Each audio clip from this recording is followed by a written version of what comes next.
లోకేష్కు జగన్తో పోల్చుకునే స్థాయి కాదంటూ వైసీపీ నేత లక్ష్మీపార్వతి చేసిన కామెంట్స్పై సెటైర్లు పేలుతున్నాయి. అసలు జగన్కు మంత్రి లోకేష్కు నక్కకు నాగలోకానికి ఉన్నంత తేడా ఉందని అంటున్నారు కొంతమంది. రాజకీయాలకు రప్పారప్ప కోణంలో జగన్ చూస్తుంటే రాజకీయాలకు హ్యూమన్ టచ్ ఇచ్చి నడిపిస్తున్నారు లోకేష్. జన్యులోపంతో బాధపడుతున్న పునర్వికాకు పునర్జన్మ ఇవ్వడమే కాదు, ఆమె పేరుతో ఒక ప్రాజెక్ట్ని ప్రారంభించబోతున్నారు లోకేష్. జగన్ మాత్రం మేము అధికారంలోకి వస్తే అంతు చూస్తామంటూ బెదిరిస్తూ పోతున్నారు. నియంతృత్వానికి మానవత్వానికి ఉన్నంత తేడా ఇద్దరి మధ్య ఉందని రాజకీయ విశ్లేషకులు కొంతమంది మాట. బ్రీఫ్గా చర్చిద్దాం. సార్ రామారావు గారు, అది సార్ నిజంగానే జగన్ గారికి లోకేష్కి ఇదేంటి పోలికే లేదు అన్న లక్ష్మీపార్వతి మాటల్ని ఈ రకంగా కంపేర్ చేస్తున్నారు. ఈ మధ్యకాలంలో జగన్మోహన్ రెడ్డి గారు మాట తీరు, మాట్లాడుతున్నటువంటి వ్యవహారం, అధికారం పోయిన తర్వాత కూడా అధికారంలోకి వస్తే మేము ప్రజలకు ఏం చేస్తామనేది కాకుండా అధికారంలోకి వస్తే మేము కక్ష సాధింపు రాజకీయాలు మొదటి రోజు నుంచే ప్రారంభిస్తాము, అది కూడా హింసాత్మకంగా ఉంటుందని చెప్పేసి ఇండైరెక్ట్గా కార్యకర్తలు మాట్లాడే మాటల్ని ఎంకరేజ్ చేస్తున్నటువంటి జగన్మోహన్ రెడ్డి గారు ఎక్కడ లేదు, డెవలప్మెంటు అలాగే సంక్షేమం ఎజెండాగా ముందుకు వెళతాము, ఇది ప్రజల ప్రభుత్వం అని చెప్పేసి సమస్యలను కూడా పర్సనల్గా అడ్రస్ చేస్తున్నటువంటి లోకేష్ ఎక్కడ అంటున్నారు. Are you convinced?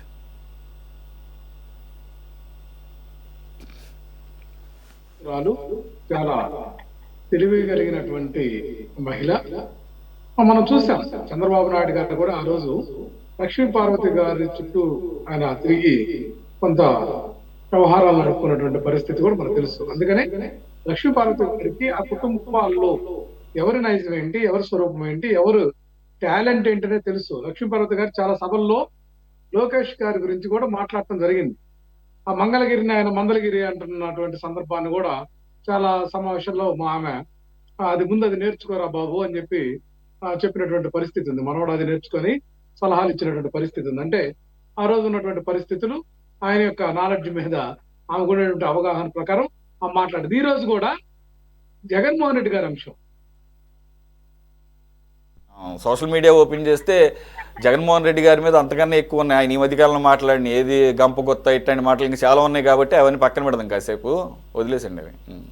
ఒకటి సార్, ఇక్కడ జగన్మోహన్ రెడ్డి గారు తాను స్వయంగా వైఎస్ఆర్ కాంగ్రెస్ పార్టీని స్థాపించి దాన్ని అధికారంలోకి తీసుకొచ్చేదాకా అహర్నిశలు శ్రమించినటువంటి వ్యక్తి. ఇక్కడ చంద్రబాబు నాయుడు గారికి ఆ క్రెడిట్ లేదు. ఇంకా లోకేష్ గారి పరిస్థితి మనం చెప్పేది కాదు. అందువల్ల ఎట్టి పరిస్థితుల్లో జగన్ గారికి లోకేష్ గారికి పోలిక అనేది అది ఎక్కడ అసమంజసం, అసందర్భం, లేకపోతే అది అసలు సరైనటువంటి ఆ యొక్క పోలిక కూడా కాదనేది ఆవిడ ఎక్స్ప్రెస్ చేసింది అనేది ప్రజల్లో ఉన్నటువంటి అంశమే.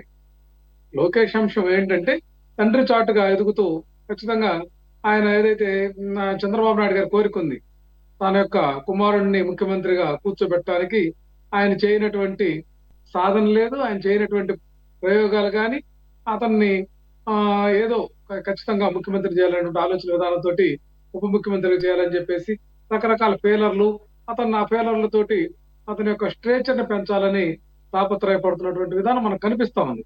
దాన్నే ఆవిడ కూడా సంబోధించింది. జగన్ గారి మీద కూడా లోకేష్ చాలా సెటైరికల్ గా మాట్లాడుతున్నటువంటి విధానం కూడా అతనికి నప్పట్ల. ఎందుకంటే ఆయన మంగళగిరిలో ఒకసారి ఓడిపోయాడు, మొన్న సత్యచేడు ఏదో ఆ గాలిలో గెలిచాడు తప్ప స్వయం ప్రకాశితుడేం కాదు కదా లోకేష్ గారు. జగన్మోహన్ రెడ్డి గారు అట్లా కాదండి. జగన్మోహన్ రెడ్డి గారు అంటే జనము అనే అదే జగన్ గారితో జన ప్రవాహం ఉంది. ఎక్కడికి వెళ్ళినా సరే తండోపతండాలుగా అతను ఆరాధించేటటువంటి వాళ్ళు. అదే లోకేష్ గారికి ఆ పరిస్థితి లేదు. వాళ్ళ నాన్న చంద్రబాబు నాయుడు గారికే లేదు. మనం చూసాం. లోకేష్ గారు స్వయం ప్రకాశ్ ఒక నిమిషం లోకేష్ గారు స్వయం ప్రకాశితం కాదు కానీ జగన్మోహన్ రెడ్డి గారు స్వయం ప్రకాశితం అంటారా? అంటే వైఎస్ఆర్ గారు ఏమైపోయారు మరి? వైఎస్ఆర్ గారు అనే ఒక పెద్ద ల్యాంప్ పక్కన ఉంది కదా, ల్యాంప్ ఒక పెద్ద దీపం, ఆ దీపం వెలుగులోనే కదా ఆయన వచ్చింది. ఇప్పుడు లోకేష్ లాగా చంద్రబాబు నాయుడు బతుకున్నప్పుడు జాకీలు పెడుతున్నట్లుగా రాజశేఖర రెడ్డి గారు ఆయనకేమంత లావున లిఫ్టింగ్ ఏమి ఇవ్వలేదు. కానీ ఆయన ఏదో అనుకోకుండా వచ్చినటువంటి మరణంలేండి, వేరే రకమైన లిఫ్టింగ్ ఇచ్చారు, వేరే రకమైన జాకీలు లేపారులేండి. ఆ జాకీల రిజల్టే 11 CBI 9 ED కేసులు. ఆ జాకీలు వేరే ఆర్థిక జాకీలు లేపారు బాగానే. పొలిటికల్ పూర్తి జాకీలు పద్ధతి లేపేసాడు, అవన్నీ కూడా లేపే పరిస్థితికి వచ్చేసరికి ఆయన పాపం ఆయన ఇక్కడ లేకుండా పోయారు. అవన్నీ చూస్తే సామాన్యమైనటువంటి చంద్రబాబు నాయుడు గారి పరిస్థితి ఈ రోజు చూస్తుంటే వాళ్ళకి ఆ రైట్ లేదు. జగన్ గారిని మాట్లాడే హక్కు గాని విమర్శించే పరిస్థితి లేదు. ఎందుకంటే వాళ్ళు అంతకంటే కూడా చేసినటువంటి విధానాలు ఉన్నాయి. దానికి సమాధానం చెప్పుకోలేని పరిస్థితి కూడా ఉంది. ఇక్కడ జగన్మోహన్ రెడ్డి గారు వ్యాపారాలు చేశారనేది మనకు తెలిసింది. అట్లాగే ఆయన మీద పెట్టిన కేసులు కూడా మనం చూస్తే ఏ ఒక్క పౌరుడు కూడా జగన్మోహన్ రెడ్డి గారి వల్ల మాకు నష్టం జరిగిందని కానీ ఇబ్బంది జరిగిందని కానీ ఒక కంప్లైంట్ లేదండి. పొలిటికల్ కోణంలో చేసినటువంటి ఆ యొక్క కంప్లైంట్స్ కానీ దాని వెనక కూడా చంద్రబాబు నాయుడు గారు ఉన్నారు కదండి. ఇండైరెక్ట్ గా ఎర్రం నాయుడు గారిని అట్లాగే శంకర్రావు గారిని వీళ్ళందరిని కూడా ప్రోత్సహించి పెట్టించి తాను దాన్ని అంతా కూడా మానిటరైజ్ చేసినటువంటి పరిస్థితి ఉంది. మానిటరింగ్ చేశారు. మరి ఈ పరిస్థితులు ఎన్ని ఉన్నాయి. మరి జగన్మోహన్ రెడ్డి గారికి లోకేష్ గారికి సంబంధం లేదని ఆవిడ చెప్పింది 100% వాస్తవం అండి. జగన్మోహన్ రెడ్డి గారితో లోకేష్ గారు పోల్చుకోలేరు. లేకపోతే జగన్మోహన్ రెడ్డి గారిని బీట్ చేస్తూ ఏదో తాను కూడా ఆయనకి సరి సమానమైనటువంటి నాయకుడిగా ప్రకటించుకోవాలనో లేకపోతే తన యొక్క ఎలివేషన్ చూపించాలనుకుంటే అది పులిని చూసి నక్క వాతలు పెట్టుకున్నటువంటి సామెత అవుతుంది తప్ప మరొకటి మాత్రం కాదండి.